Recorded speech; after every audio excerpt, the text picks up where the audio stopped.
conférence ya lancement ya album yitiriwe UR'UWERA. UR'UWERA ni album ya mbere ya Masezerano Jean Claude. Ngiye turaronka umwanya wo kubigarukako, ariko rero mutwemereye twagomba tubanze dusenge.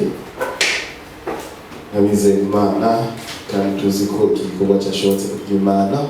Reka dushime Imana. Mana mutanga bugingo, Mana ushobora byose, wewe uha ama opportunity abantu bo ku isi, ubushoboza kudushitsa ku ndoto n'imigambi yacu. Ubuha icyubahiro kubwa kino gitondo, kubwa Masezerano Jean Claude wemeye kuno munsi ubaho agashobora kudukoranya kugira ngo atwereke ibikorwa wamushoboje. Natwe turanezerewe. Rero turagohaye ikaze Mana kugira ngo n'ubundi usubire ube muri kino kibanza. Turagusabye ngo ibiganiro byose bibera hano tubishize mu maboko yawe kugira ngo abari we uturongora ntabari twebwe, ariko muri byose na hose icyubahiro kirushize kuba icyawe. Amen. Rero mwaramutse cyane. Je nitwa Armel Ishimwe. Nje ngiye kurongora bino bikorwa mu mwanya muto. Album UR'UWERA ni album y'umuririmbyi w'umurundi, umugabo yubatse ugwiwe, umuvyeyi afise umwana umwe. Yatanguye ibikorwa vyiwe mu mwaka w'ibihumbi 2012 niho yatangura ibikorwa vyiwe icyo bita carrière solo, kuvuga nko bavuga ati ndumuririmbyi naravyinjiyemwo nabigize umwuga wanje. Yabitanguye mu mwaka wa 2012, ariko imbere yaho yarasanzwe asangwa akora ibikorwa byo kuririmba.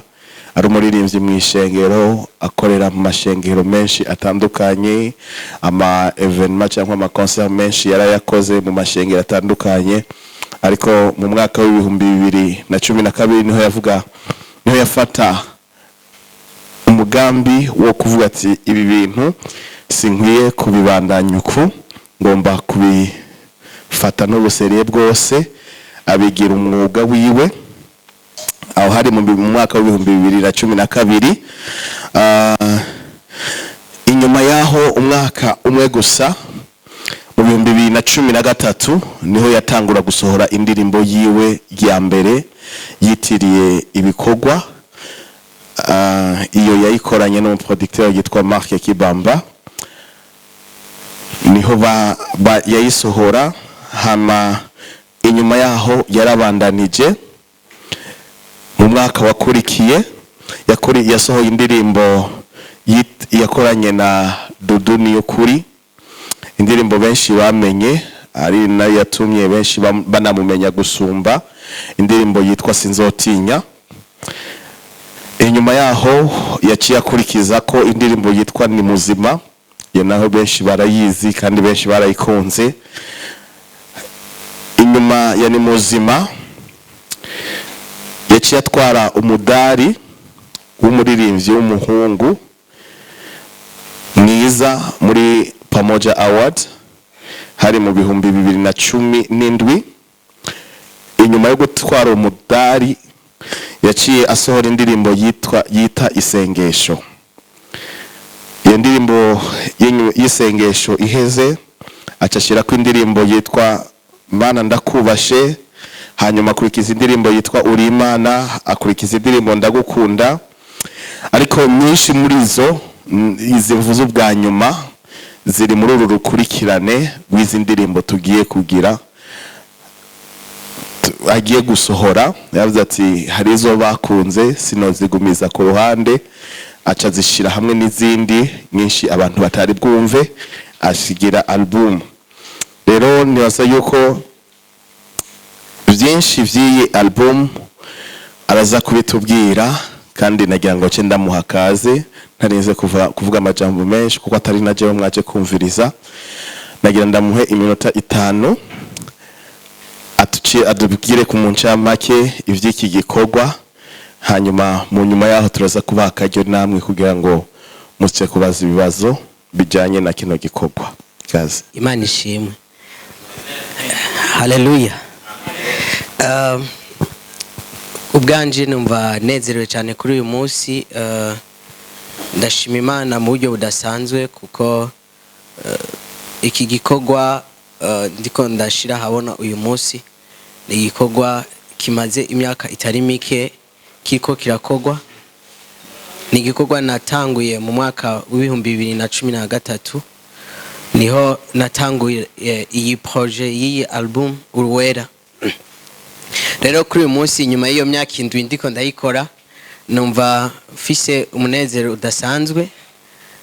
Ndabona hari abafise ivyuma mu minwe, hariho n'abashobora ko batabifise, ariko munyemerere mufashe dukomera amashimana.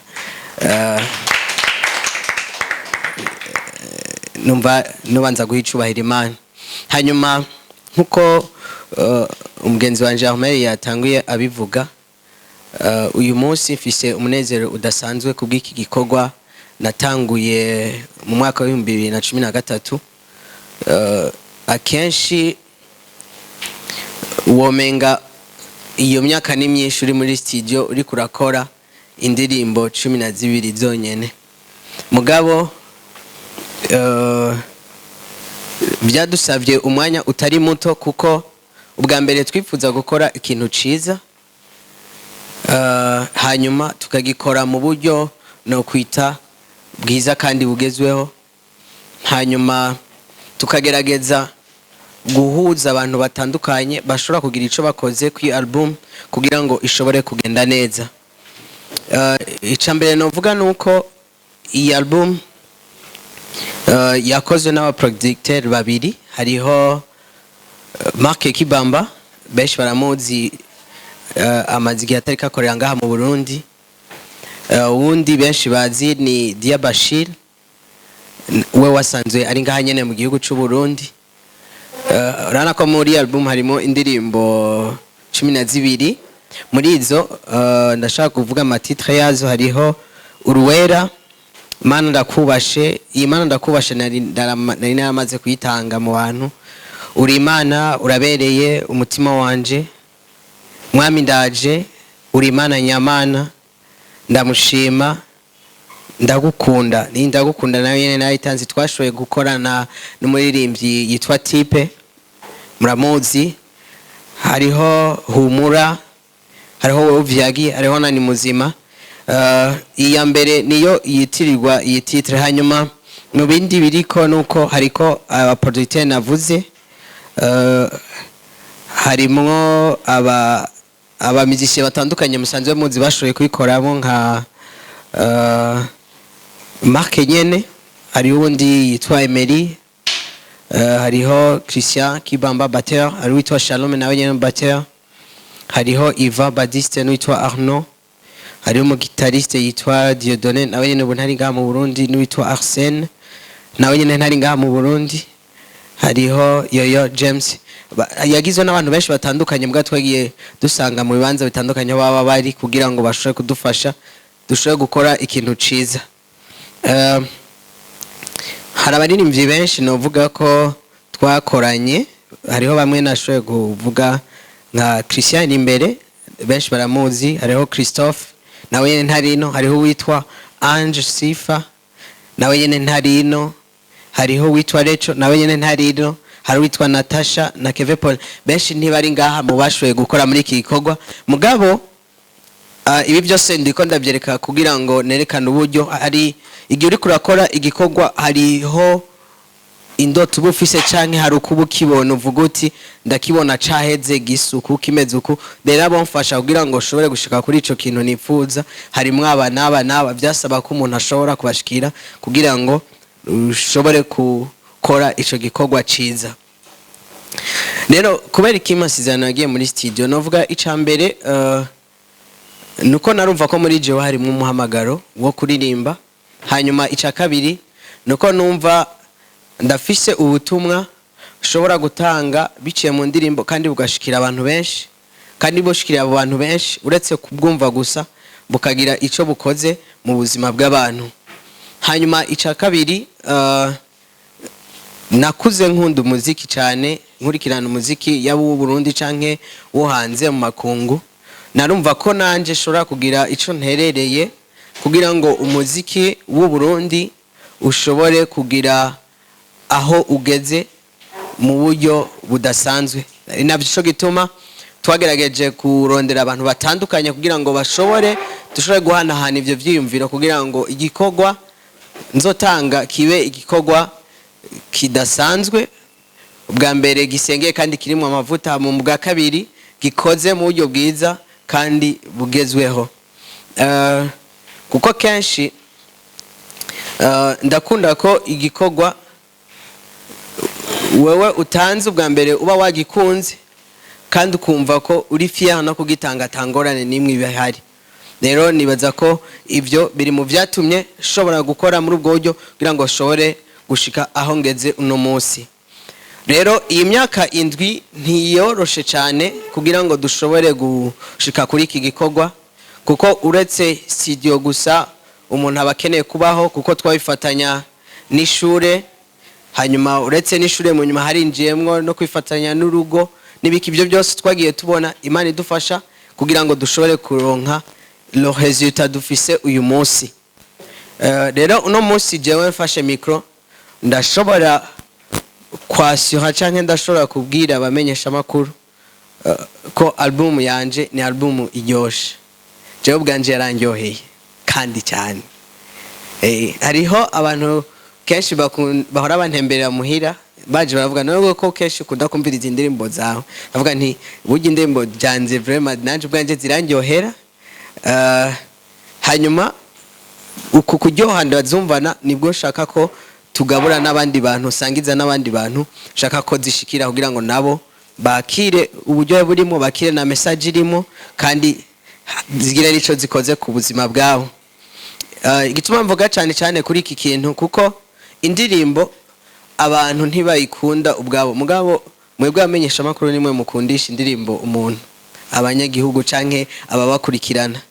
Rero ikintu numva no saba cyane nuko mwebwe mwofata umwanya wo kuzumviriza. Ndabizi ntimushobora gukunda zose, mugabo mu wese aragira ama preference yiwe, hanyuma mukadushigikira kugira ngo iki gikorwa gishobore gushika kure kandi hashoboka. Hamwe n'ibyo byose murabizi ko album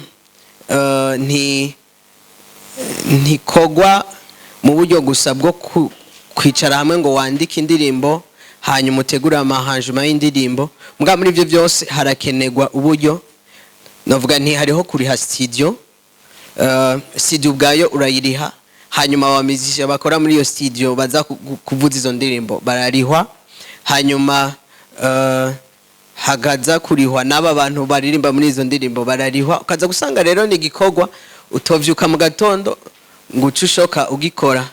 Iki ndafise ico shaka kwivuga ko hari igihe abantu bakubaza kwera iki wewe udasohora, kwera iki wewe utanyarutsa gushira indirimbo hanze. Hari ikintu je ndafise principe yo kutagira competition yo gusohora, kuko hari umuntu ashaka kuvyiyumvira kuko afise studio agaca asohora uwo mwanya nyene. Hariho n'uwundi ashaka kwiyumvira igikorwa cyo muri studio akaba afise abantu baca bamushigikira ubwo nyene kandi ku buryo abayifuza ko abikora ko bigaca bishoboka. Hanyuma hariho n'uwundi yiyumviriye studio banza kwiyumvira ama démarche n'ibindi bintu byose bikonewe kugira ngo ushobore kuja muri studio. Rero hanyuma ikindi naco ntahura nuko Imana hari abo yahaye itaranto zibiri, hari abo yahaye itaranto zine, hari n'uwo yahaye itaranto imwe. Rero urugezo rwo kwihuta gusohora canke gushira hanze indirimbo canke ikindi kintu bivana n'ubushobozi canke mu nyemere ndacitse itaranto ufise canke ubushobozi ufise uwo munsi aho bugarukira.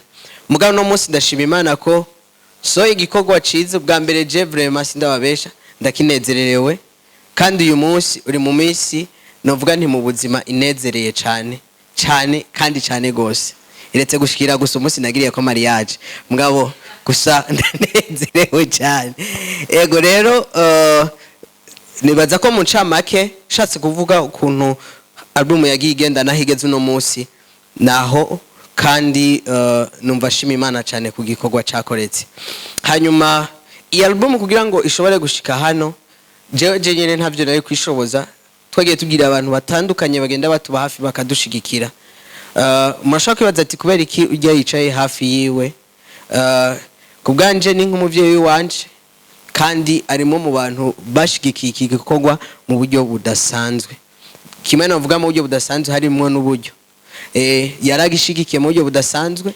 Rero harimo n'abandi benshi munza kubona ngaha kuri bariko ngaha kuri CD, mugabo numva ko hari uwo no hagaciro bivanye n'igikorwa yakoze, nico gituma ari hano. Nibaza ko ndamuha umwanya agire niba ari minota 2 agire ico ashikirije. Hanyuma nkuko nabivuze, hariho abantu ntogenda ndashimiye imbere y'ama micro canke imbere y'ama kamera kuko bakoze igikorwa kidasanzwe. Ubwa mbere ndashimira umwamikazi wanje Himbazo Florence.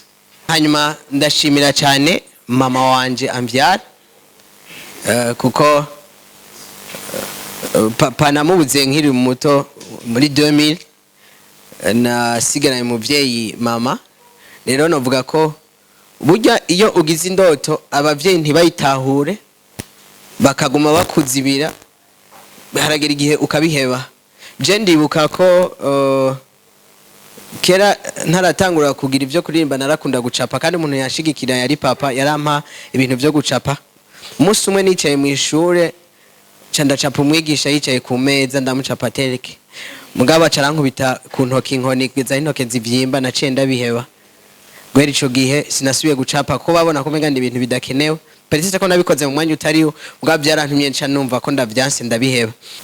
Hanyuma abandi shimira ni abo tuvukana, hariho uwitwa Munepa, Tuyi, Norbert na William, nabo bagiye banshigikira baramba hafi kugira ngo ibikorwa bishobore kugera aho bigeze uno munsi. Undi shimira ni Apotre Simon, n'umuvyeyi wanje w'impwemu. Nawe yarashigikiye mu buryo bwo gusenga no gusengera igikorwa kandi akatwankouraja. Hanyuma uwundi shimira ni Pasteur Dieudonné. Pasteur Dieudonné ari mu pastori nga mu Burundi vraiment batahura iki gikorwa. Uretse ko abantu bashaka kugenda kaba partage umugambi, mugabo ari mu bantu yashobora kubana nafije kuri Facebook ikintu nifuza gukora, akampamagara akavuga ati ndashaka gushigikira iki kintu uri kurakora. Hariho famille twabonye Jean Prosper no turi kumwe hano iru hafi yanje, naza ko araza kuronka umwanya agire icavuze. Hariho famille ya magara yanje Edouard, hariho famille ya Dr Elise, hariho famille ya Lenova Mateso, hariho Pasteur Elina Himana, hariho famille Ephraim Kaburi, hariho Holy Family ni groupe yiwanje y'abaririmbyi sanzwe nkoresha. Nabo ndabashimira kuko bagiye bashigikira igikorwa kugira ngo gishoboke. Hanyuma hamwe n'ivyo twebwe abaririmbyi canke cyo novuga abakozi b'Imana turagira aho dutaha mu buryo bw'intwaro no kwita muhira. Iki gikorwa nagitanguye ndi muri Église Évangélique des Amis ya Rohero, yamfashije kugira ngo shobore kuronka ivyuma facilement, shobore kuronka aho nkorera ama répétition facilement, bakakurera nyene nk'umwana kuko ariho ubusanzwe usengera. Rero ishenge ndayishimira na cyane cyane umugwi nari ndongoye witwa New River w'abaririmbyi. Hanyuma nkashimira n'ishengero Shalom International Family, ari naryo shengero ndimo uno munsi kandi nkabandumwe mu bapastori muri iryo shengero. Hanyuma mu kurangiza nkashimira cyane Mark Kibamba, n'umuproducteur umwe mu bakoranye nanje kandi yagiye ampanura mu buryo budasanzwe. Nkashimira kandi na Bashir, navuze ko ari abaproducteur babiri bashoye gukora kugira ngo iyi album ize imeze uko imeze n'akanovera ifise. Ego numva mu ncamake ari byo nari nkwiye kuvuga, mugabo nashaka gushimira cyane abamenyesha makuru n'ibinyamakuru bitandukanye mwashoye kutwitaba kuri uyu munsi, kuko mwebwe ni mwe mutuma umuntu ashika kure, ni mwebwe mutuma umuntu abantu bamwakira bamukunda, ni mwebwe mutuma abantu bakunda ibikorwa dukora. Ibyo mushatse ko bishika kure birashika kure, kandi ibyo mushatse ko bidashika kure ntibishobora gushika kure. Rero turabubaha kandi tukubaha igikorwa mukora. kandi nk'umukozi w'Imana turanabasengera kugira ngo ibikorwa birushirizeho kugenda neza. Jaho ndosa akajya ko kwinjira mu radio canke muri television ndazi ko ntagenda ntashoboye guhezagira aho hantu kugira ngo Imana irushizeho kubagirira neza. Rero namwe nkuko mwamaze gushika hano numva ntorangiza ijambo ntahezagiye ibikorwa byanyu mu izina rya Yesu. Ndabihezagiye kugira ngo Imana ibahe gutera imbere no gushika kure. Bishike hirya cyane aho twifuza ko bigera. Umumose muri mwe garafise indoto kandi ushitse indoto nkuko ari we azishira muri twebwe n'Imana. Imana ishitse indoto zanyu mu izina rya Yesu. Murakoze cyane numva namuha umwanya nawe hanyuma akagira icavuze. Ndabakunda cyane ndabubashe cyane. Umva amahoro menshi cyane nshuti zanje. Ego murakoze. Mbanje kubaramutse mu izina rya Yesu. Jen bavuze ngo kariya yitangwe muri 2012 mugaje siko ndabifata. Ko je ndamuzi ari umwana mutoyi tumushigikiza intebe avuza gitari adashobora kuyiterura. Rero bavuze ngo yatangwe muri 2012 je mbona ko ruri mu rukurikirane y'ingene yevuriwe kuva kiri umwana mutoyi. Hama bavuze ngo mvuge igituma nahisemo gushira igikorwa. Icambere iki ni igikorwa c'Imana. Umuntu wese ahari akwiye gukorera Imana uko ashoboye kose. Jewe sinzi kuririmba, mugabo uririmbye nabi ndavyumva, canke uvugije nabi ndavyumva. Ngira arabizi. Niyo muri eglise bavugije nabi muri ntimwavugije nabi uno munsi.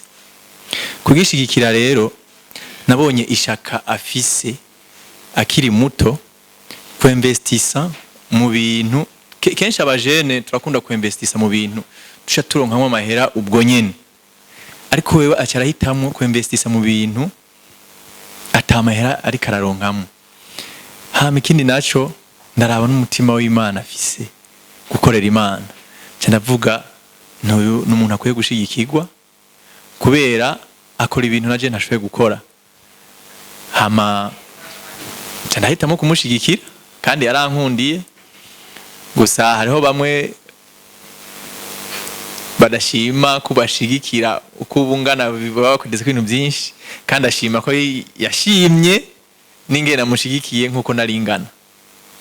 Rero nibaza ko ngiriye ko ni no gushima ko igikorwa kirangiye ko cyari kimaze igihe kinini kuva muri 2014 karagikora gushika no munsi. Nibaza ko cyamutwaye ingufu nyinshi cyane. Je naragiriye bako kubana nawe hafi imyaka 10 turi kumwe, twamana mu gatondo, twamana saa 6, twamana ku mugoroba gushika hagiriye kubaka. Nibaza ko ni igikorwa cyamutwaye umwanya munini kandi cyamutwaye n'uburyo. Hama nkashima n'umutima afise wo gukora ikintu novuga nti kitariko kiramurondera ama intérêt personnel, mugabo akaba kakora igikorwa c'umuntu wese kwirashikira umuntu wese yumva ubutumwa bwiza. Je nibaza ko ari ikintu dukwiye gushima cyane gusumba ibindi. Hama nkavuga nti jewe kurugerageze ko aho nzoba nshoboye nzomushikira ko nzoba nshoboye, hamaze ushima uko nyene ngira aravyumva, sinzomushikira ko ntashoboye uko nzoba nshoboye ko nzomushikira. Hama nkaba ndamwipfurije gutera imbere, abana yaje imbere ntarangirize ngaha, azabana n'izindi asohore. Imana imuhezagire. Murakoze. Tubwire i CD cyangwa izi flash zizogurwa gute cyangwa abazigura online bazozigura gute kurangaye? Murakoze cyane. Ubundi igikorwa ubwaco genda vyingo kibaca ntwaye ntiworonka amahera ugicira, mugabo kugira ngo tudandaze ne kugira ngo bikunde ko je tuzosubira muri studio. Abantu batagushigikiye ntibikunda. Rero i CD ubwayo kugira ngo isoke ni audio. Mparuye amafaranga yantoye kugira ngo ishobore gusohoka yose imeze uko iravara mu miliyoni 7 gira ishobore gusohoka imeze uko.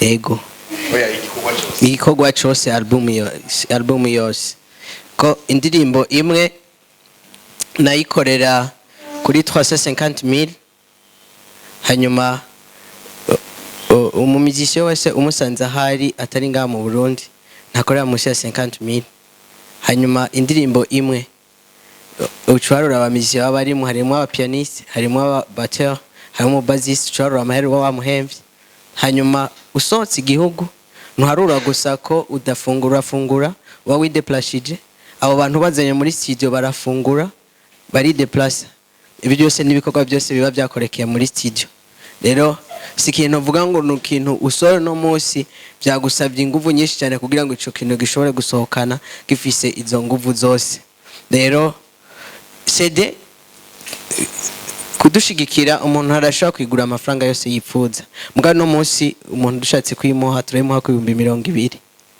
hanyuma flash ni 300 uza gusanga ata kintu kinini umuntu aba yangutse bivanye no kuntu aba yadepanshije muga biradufasha ko hari ibindi bintu mu buzima umuntu ashobora kubandanya kugira ngo ejo ashobore gusubira muri studio hanyuma ico novuga ndi imbere ya micro canke ikindi kintu n'undi muntu wese yumva ko ashobora gushigikira ubundi twari twifuza ko CD tosoka ari audio woyisohora iri mu ntuze woyisohora rama video mugabo ugacusanga ubwo bushobozi ntabwo washoboye kuronka rero abashobora kumva nabo nyene basunika ko bodushigikira boza kudushikira kugira ngo bigende neza murakoze cyane aho tuzisanga pulo mama ziri amapyo yose azidandaza ziriko umuntu agiye karashobora kuzironkako hanyuma nibaza ko hariho ama adresse kuri Facebook canke contact ya mbere ni jewe umuntu wese azifuza arashobora kunkontaktasha ndazimuha nta kibazo hanyuma aho uri hose wanditse ari ku telefone canke kuri Facebook turagusanga aho uri mugabo bose dikagushikira kuri Facebook nitwa Masezerano Instagram nitwa Masezerano kuri Twitter nitwa Masezerano no kuri YouTube nico kimwe hose ni Edison yahoze kuri Radio Culture je Masezerano imbere gushika kuri ibi byose hari igihugu yigeze kurangurira sijya mbere agize conference de presse namenyesha makuru sinzi ko aviye ukatudugana muri Bujumbura rural agiye gushigikira abana bantaho nikora hari ibintu byinshi yakoze muri kahise ndibuka ko ico gihe turi kumwe cyankoze ko yakoro ya Mosozi abonye ukuntu abo bana bamunezererewe ntiyari bwuba kugwiwe yarakiri célibataire mugabo binyereka ko azoba ikintu gikomeye muri kazoza bivanye n'ukuntu yiyegereza abana bariya haruhande harakoze indirimbo zitandukanye zimeze neza kandi zakunzwe gushika ku rwego rwa album ni ikintu gikomeye kandi ni ikintu kitamenyerewe muri benshi iyo bakoze album turavyumva babitangaje gusa mugabo waragira ati hari hagaciro ngomba kubanza guhereza abamenyesha makuru hama ikindi novuga ni n'umuntu amaze kwitahura mvuze kwitahura arakoresha social media cyane ko ndamukurikirana cyane afise page ifisa aba followers barenga 200,000 muri gospel si vyabo bose bigaragara ko niko yakoze uyu munsi gushika kure bizokoroha ikibazo mfise ni kimwe wavuze ko yasohoye uburyo butari buke abanavuga ko hari igiciro wasize kuri CD mugabo tugerageje kuri amafaranga wasize ko sinibaza ko kuyagarukana vyo koroha haruhande yo kuzigurisha arama CD haruhande yo kuzigurisha ku ma platform atandukanye nta giteramo utegekanya inyuma yo kugurisha ayo ma CD canke inyuma yo kuja mu maradi atandukanye kugira ngo abakunzi ba gospel canke abakunzi bo muziki w'u Burundi bagushigikire mu bundi buryo haruhande yuko baba gushike mu gura CD canke mu kuzigura ku ma platform shatse kuvuga gutegura show hanyuma ukarihisha ku muryango merci mbanje kubashimira mwese ku bibazo mwashoboye kubaza ni ibibazo by'inkora mutima hanyuma ndagerageza kwishura uwa mbere yabajije ati mbega nta gitaramo wifuza gukora ni ibi byonyene bica bigarukira hano nibaza ko mu bikorwa dukora ibiteramo birimo mu bintu dutegura gukora cyane hanyuma je ndibaza ko ndi mu baririmbyi ba mbere ngaha mu Burundi bakoze ikintu bitatu urukurikirane ibiteramo bitandukanye mu bibanza bitandukanye. Natanguye muri 2016 mu kwezi nakora ibiteramo 4. Dimanche imwe nkabandi ngaha, iyi dimanche nkabandi ngaha, iyi dimanche nkabandi ngaha, iyi dimanche nkabandi ngaha. Nkaca mbanza nkamara igihe, nkaca subira nkategura ibindi biteramo nk'ivyo kugira ngo ushobore gushikira abandi bantu batandukanye. Mugabo iyo yari bwari uburyo bumwe umuntu ashobora gukoramo, nganibaza ko mu nteguro dufise gutegura igiteramo navyo nyene birimo. Hanyuma ngibaza ko iyi launch niyo nakoreye ku binyamakuru n'abandi bantu kugira bashobora kumenya ko album yasohotse. Nganibaza ko launch mirazo zibandanya no mu bibanza bitandukanye, kuko hari abanyagihugu hariya mu minyaganyaga batabona ibinyamakuru, batabona ibimenyesha makuru, bataraba Facebook, naho nyene bisaba ko umuntu ashobora kuhashika. Dushoje n'Imana nibaza ko ico kintu tuzogishikako. Hanyuma sishaka kuvuga ngo concert nzoyikora ryari, kuko murabizi ko concert ikenera uburyo, kandi uri umuntu ufise umuryango ari we wenyene ntivyoroshe ngo ushobora guhaguruka uvuga ati ngomba nkore concert. Mugabo ugushigikirwa kw'abantu uburyo bakushigikira bivana n'uburyo abajournaliste bagupresenta kuri abo bantu bose babikurikirana. Rero mwebwe murafise uruhara rwo gutuma abantu bavuga bati reka dutegurire concert y'Amasezerano, kandi nkuko mufise uruhara mudabishatse ntivyoba. Abantu bari bazi ngo Masezerano afise album menshi, gaje afise indirimbo ndwi gusa zasohotse, ni album ya mbere shoye gusohora, kandi numva ndabinezerewe cyane, kandi nkanezerwa nuko namwe mwaje kudushigikira. Murakoze cyane. Nyemeye duhaguruke dushimira Imana.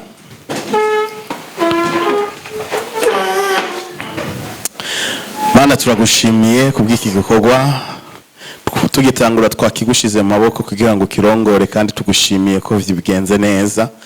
Tugushimiye ku bibazo byabarijwe ngaha, tugushimiye kugutera intege kw'abantu baje ngaha, tugushimiye kubwa Masezerano, tugushimiye kubw'umuntu wese ari muri kino kibanza.